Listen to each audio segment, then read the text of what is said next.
If Jesus is not God, why does he accept worship? Let's settle this up front.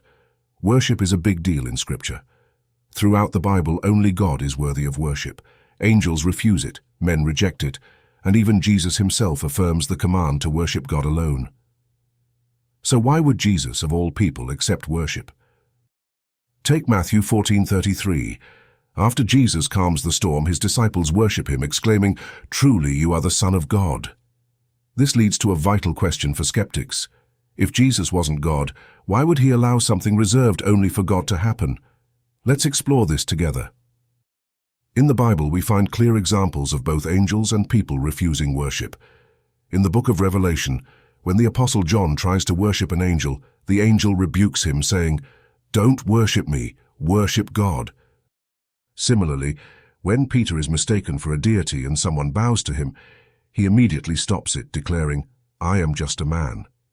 Even those closest to God understood that worship is not theirs to receive, it belongs to God alone.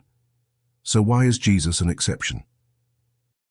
Unlike angels or men, Jesus doesn't discourage worship, he accepts it. In Matthew 14:33, his disciples worship him after the miracle on the sea. There's no rebuke, no correction, no awkward moment of, "Oh, please don't do that." Instead, he receives it as completely appropriate. Think about how bold this is. If Jesus weren't divine, allowing worship would have been blasphemous. Could it be that in accepting worship, Jesus was revealing a deeper truth about who he really is, his divine identity as God in human form? Now, skeptics might argue, sure, maybe Jesus accepted worship, but doesn't that just mean he was admired or misunderstood? That's a fair question, but let's consider something. In a Jewish context, where monotheism was fiercely upheld, worship held sacred significance.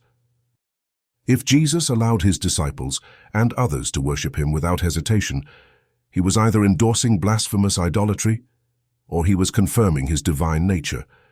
There's no neutral middle ground here. Jesus' actions force us to confront the extraordinary claims of his identity. Some skeptics prefer to view Jesus as merely a good moral teacher. But would a good teacher accept worship, claiming an honor reserved for God alone? That's not moral. It would be misleading or worse, delusional, if he weren't actually God. If Jesus knowingly allowed worship, he wasn't just a teacher or prophet. He was pointing to something far greater. His actions invite us to reconsider who he is. Could he truly be the God he claimed to represent? It's worth noting that Jesus didn't just accept worship in Matthew 14. Throughout the Gospels, people worship him after healings, miracles, and even his resurrection. Each time, Jesus welcomes the worship without hesitation, a pattern that consistently underscores his divine identity. Jesus isn't pushing people toward idolatry.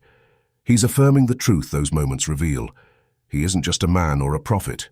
He is God, the one worthy of worship. The question is, are we willing to wrestle with this evidence?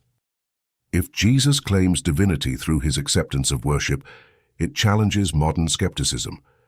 Either he was more than human, or he wasn't worth following at all. So, where does that leave you? Is Jesus' bold acceptance of worship proof of his divine authority? The disciples in the boat declared, "Truly, you are the Son of God." Maybe today you need to explore whether their declaration holds weight. Could it be true? Could Jesus be who he claimed to be? It's a question that deserves real reflection. If this challenges what you believed about Jesus, don't stop here. Read the stories for yourself, starting with Matthew 14:33. Dig deeper into his life and teachings. Ask hard questions.